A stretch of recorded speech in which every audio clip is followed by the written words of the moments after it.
Assalamualaikum warahmatullahi wabarakatuh. Selamat pagi anak-anak. Hari ini sebelum memulai pelajaran, marilah kita terlebih dahulu berdoa agar kita mendapatkan ilmu yang barokah dan bermanfaat. Silakan ketua kelas untuk dipimpin doanya. Oke, terima kasih. Oke. Anak-anak, kali ini kita berjumpa lagi di pertemuan kedua ya. Oke, sebelum memulai pelajaran, Bapak akan mengecek daftar kehadiran terlebih dahulu ya.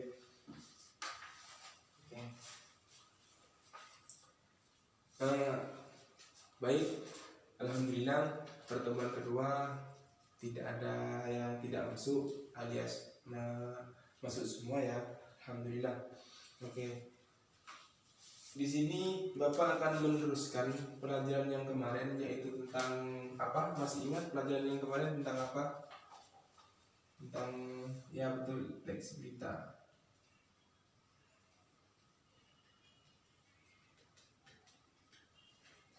Tentang teks berita. Oke, mungkin ada yang masih ingat pembahasan kemarin, minggu kemarin, membahas tentang apa saja?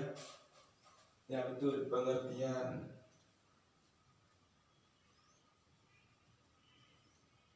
Ada yang masih ingat pengertian dari teks berita? Ya, coba sebutkan kamu.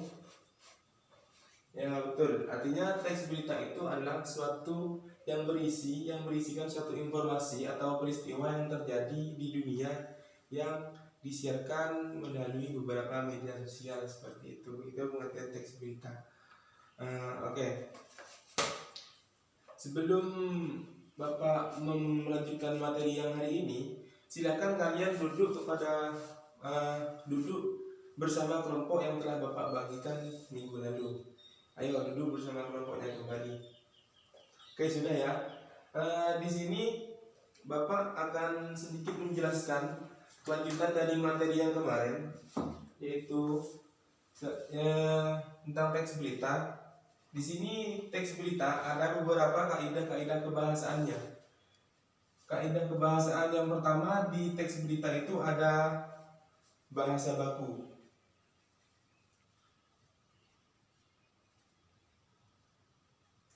Bahasa baku. Artinya apa? Dalam suatu berita, bahasa yang digunakan ini adalah bahasa yang baku. Tidak boleh menggunakan bahasa-bahasa yang yang populer. Kalau istilahnya anak sekarang itu bahasa yang populer lah istilahnya. Nah, di sini kenapa harus menggunakan bahasa yang baku? Karena biar agar pembaca atau masyarakat itu bisa cepat untuk memahami isi dari berita tersebut. Itu yang pertama. Yang kedua, di sini ada kalimat langsung.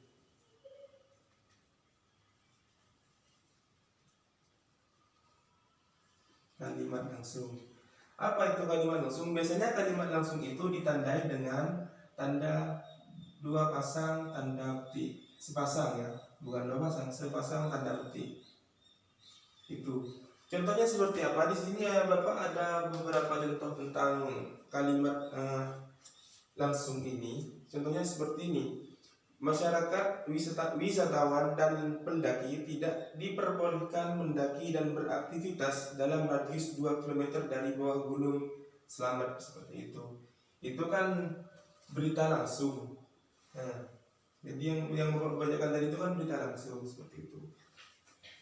Di sini yang ketiga ada konjungsi bahwa.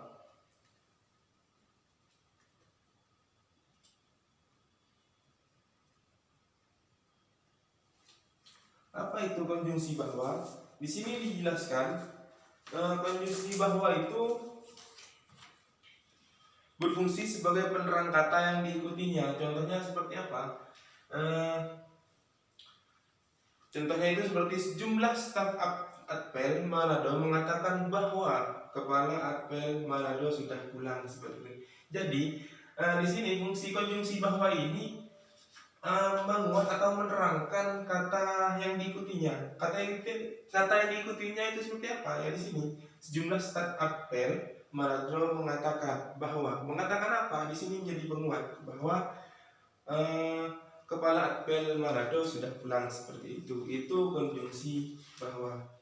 Yang selanjutnya ada penggunaan kata kerja mental. Seperti itu, penggunaan kata kerja mental.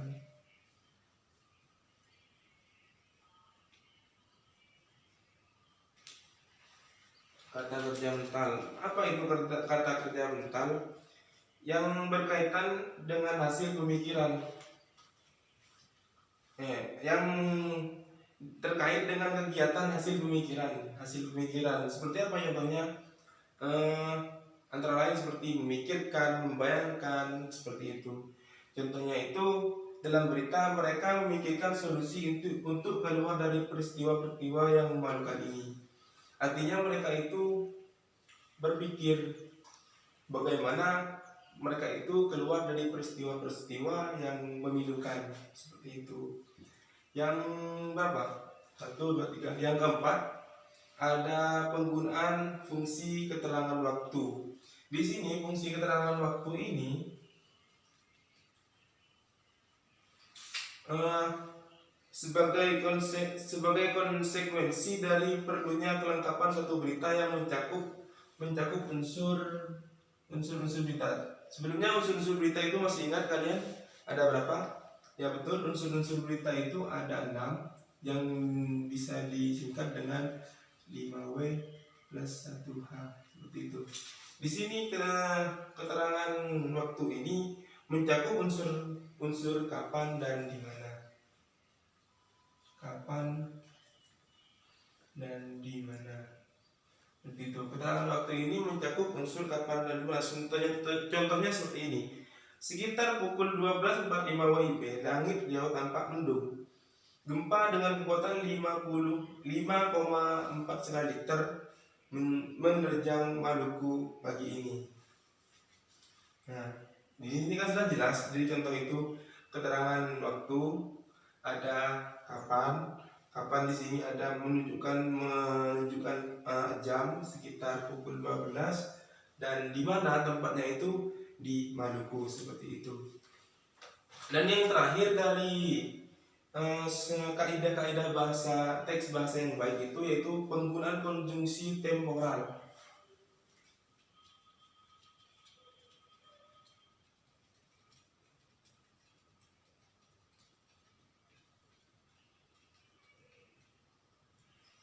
Penggunaan konjungsi temporal. Apa ini konjungsi temporal? Di sini konjungsi temporal bisa disebut dengan penjumlahan, seperti itu. Contohnya itu seperti kemudian, sejak, awalnya, akhirnya, seperti itu. Contohnya seperti ini.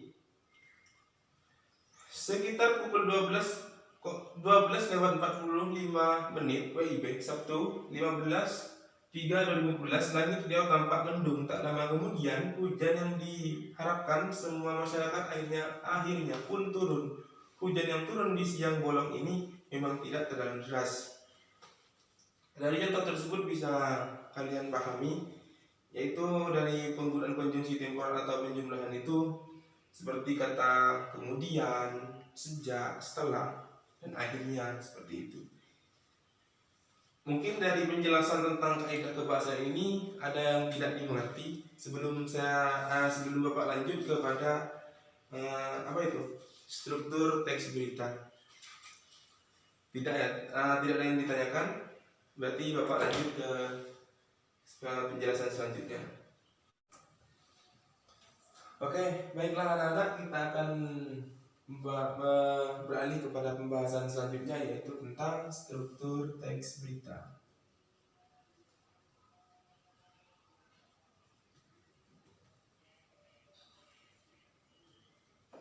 Struktur teks berita.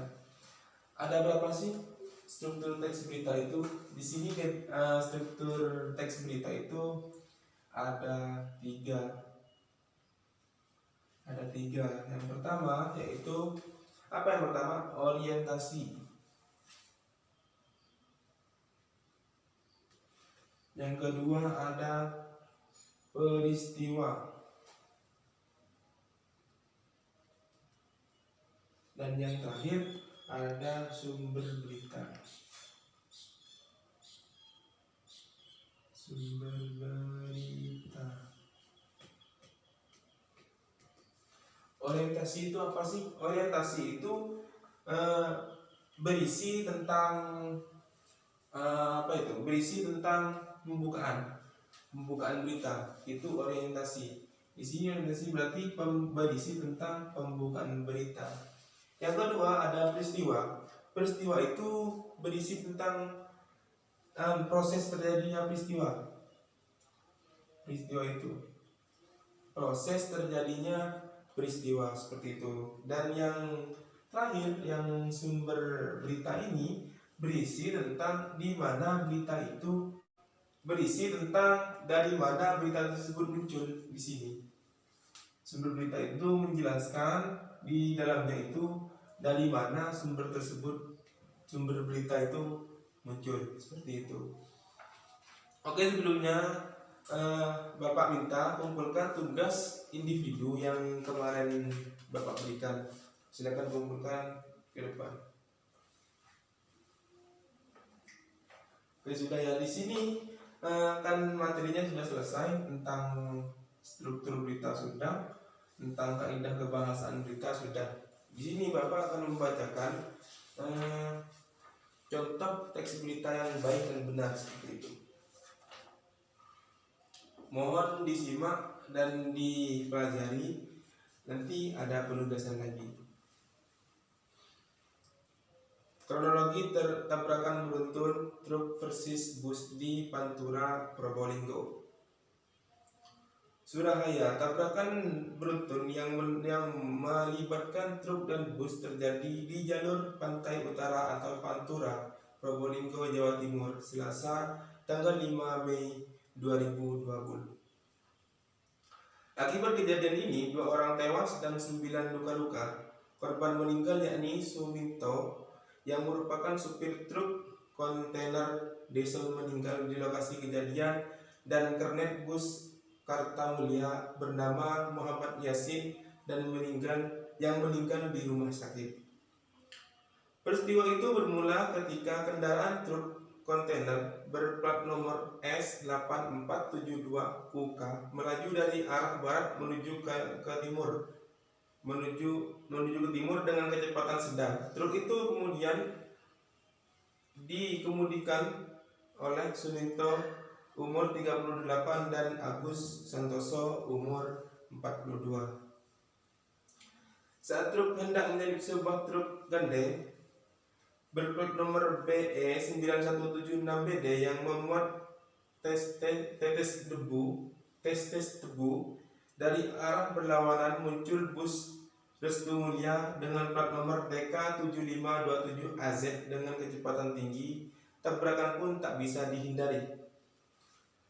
Kami sudah melakukan olah TKP, namun untuk memastikan penyebab kecelakaan masih kami dalami, ujar AKP Sigit Raharjo, Kasat Lantas Polres Probolinggo. Seperti yang dikutip dari Antara, ia masih menerima keterangan dari sejumlah saksi termasuk sopir truk tangki yang memuat tetes debu, akan tapi belum ditetapkan tersangka dari peristiwa tabrakan beruntun yang melibatkan truk dan bus di Pantura, Probolinggo tersebut. Itu adalah salah satu contoh berita yang kejadiannya belum lama ya, sekitar 1 minggu yang lalu. Saat ini kalian mendiskusikan atau merevisi kembali tugas-tugas kalian yang Bapak berikan kemarin, di minggu kemarin ini tersebut. Kalian revisi, jika ada yang salah kalian ubah, atau jika ada yang kurang kalian tambahi, seperti itu. Nanti kalian, salah satu perwakilan dari kelompok kalian harus bisa mempresentasikan kembali apa yang sudah didiskusikan. Bapak kasih waktu selama 20 menit. Silakan. Oke, waktunya sudah habis ya. Oke, kelompok mana yang akan maju terlebih dahulu? yang siap? Oke, kelompok 3. Silakan maju ke depan dan presentasikan hasil kinerja kelompok kalian. Oke, beri tepuk tangan dulu kepada kelompok 3. Menurut Bapak sudah cukup atau sudah benar apa yang telah ditulis atau disampaikan oleh kelompok 3? Selanjutnya kelompok berapa? Kelompok 1. Silakan kelompok 1. Baik, terima kasih kepada kelompok 1. Sudah benar, sudah tepat. Artinya berita yang kalian tulis sudah sesuai dengan entah itu struktur beritanya, unsur-unsur beritanya, dan kaidah kebahasaannya sudah sesuai seperti itu. Yang terakhir kelompok 2 ya, silakan. Oke, terima kasih kepada kelompok 2. Hasil diskusinya sudah cukup bagus, benar, dan tepat seperti itu. Tepuk tangan buat kita semua.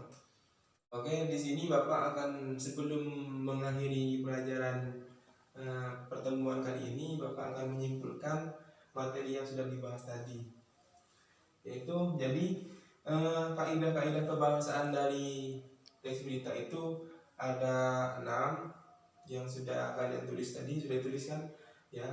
Dan struktur teks berita itu ada 3, yaitu orientasi, peristiwa, dan sumber berita. Oke, pada pertemuan selanjutnya kita di sini akan membahas tentang membaca puisi.